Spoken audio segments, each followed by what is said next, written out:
سلام خدمت دوستای گلم. اومدیم به یه ویدیوی دیگه. اگه که فوتبال لایف بازی کردید که هیچی، اگه بازی نکردید پیشنهاد میکنم بازی کنید. همون ادامه PS میشه گفت، در واقع پس. و اینکه اگه که حالا بازی کردید و به این مشکلات برخوردید تو بازی، یه پکی داره 22 گیگابایتی حدوداً.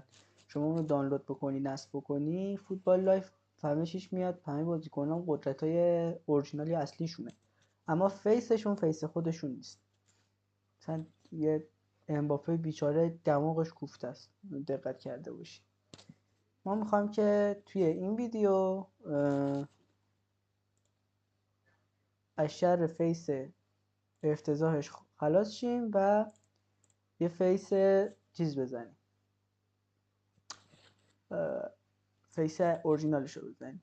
میایید داخل چیز سرچ میکنیم فیس فوتبال لایف. من خودم از سایت مودین وی دانلود کردم. 16 تا پارت، هر پارت هر حدوداً پارتی هم نزدیک به 2 گیگه، حدوداً شاید هم بیشتر، 2-3 گیگه. 16 پارت با هم میشه حدود 48 گیگ و شما این 16 پارت رو دانلود میکنید. من چون قبلا دانلود کردم دیگه 16 پارت رو دانلود نمیکنم. بعد میایید داخل جایی که دانلود کردید. من جای ذخیره سازیم تو قسمت دی گیمز فیس هستش این 16 تا پارت. این 16 تا پارت رو میزنید. اگر که ویندوز 10 وایستید، اگر ویندوز 11 میتونید هم از این طریق اکسترکتیر بکنید، بیاید این قسمت اکسترکتیر رو بزنید که همینجا اکسترکت بشه، یا بگید اکسترکت فایل یه قسمتی بهش بدید اونجا اکسترکت کنه. یا اگه ویندوز 10 هم 11 هم 10 تو این قسمت تقریبا شبیه هم میشن و از اینجا توی قسمت وینرر میتونید بگید که حالا به چه صورت اکسترکت بشه. حالا بازم اینجا اکسترکت هیر داره و اکسترکت فایل. حالا من چون قبلا اکسترکت کردم دیگه نیازی نمیدونم اکسترکت کنم و قبلا هم زدم فایل کم حجم تر آوردم اینجا. الان اینجا 4 تا فایل، شما وقتی دانلود کنید بزنید میشه 6 تا فایل. بعد هر فایل هم 8 کیلوبایت نیست، هر فایل حدوداً 8 گیگه. 6 تا 8 تا میشه 48 تا. حالا من برای اینکه نمونه ببینید شما باید چیکار بکنید، اینجا 4 تا فایل PS زدم که الان میخوام روی خود فوتبال لایف 25 عملیش کنیم. میاد اینجا حالا یا کات میکنید یا پیست میکنید. ای بابا، حالا یا کات یا پیست فرق نمیکنه، مثلا ما کات میکنیم و از این پوشه خارج میشید. میاد رو قسمت خود فوتبال لایفتون یک کلیک راست میکنید. اوپن فایل لوکیشن برای کسایی که ویندوز 11 اینجاست، برای کسایی که ویندوز 10 باز شما رو بزنید بالای بالا پایین اوپن فایل لوکیشن میزنید، با محل نصب بازی میاد بالا.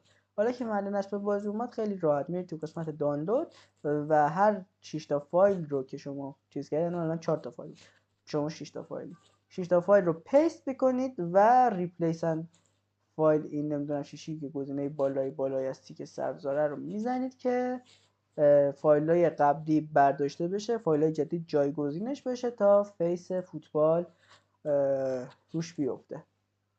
اگر که شما جزو دست عزیزانی هستید که فوتبال لایف رو نصب کردید و تو بازی لگ داشتید یا بازی کردید مثلا بدون لگ ولی به محضی که ترکیب میچینید وارد چیز میشید، مچ میشید، کرش میکنه. من برای هر کدوم از این دو مورد یک ویدیو جداگانه میسازم، حتما میذارم ببینید و حتما هم اگه اجازه بده کانال یوتیوب ما رو دنبال و اینکه تا از بقیه ویدیوها جا نمونید. کانال آپاراتیمون هم که ایشالا دنبال دارید دیگه، آپاراتی دنبال دارید، یوتیوب رو هم دنبال بکنید. یواش یواش قراره مسابقات کال آف دیوتی موبایل هم توی یوتیوب برگزار بشه و نتیجه تو آپارات اعلام میشه. حالا کسایی که برنده میشن با چند تا تایید ریز جایزهشون رو دریافت کنن. خیلی ممنون که تا آخر ویدیو همراه ما بودید. دیگه حرفی نمیمونه.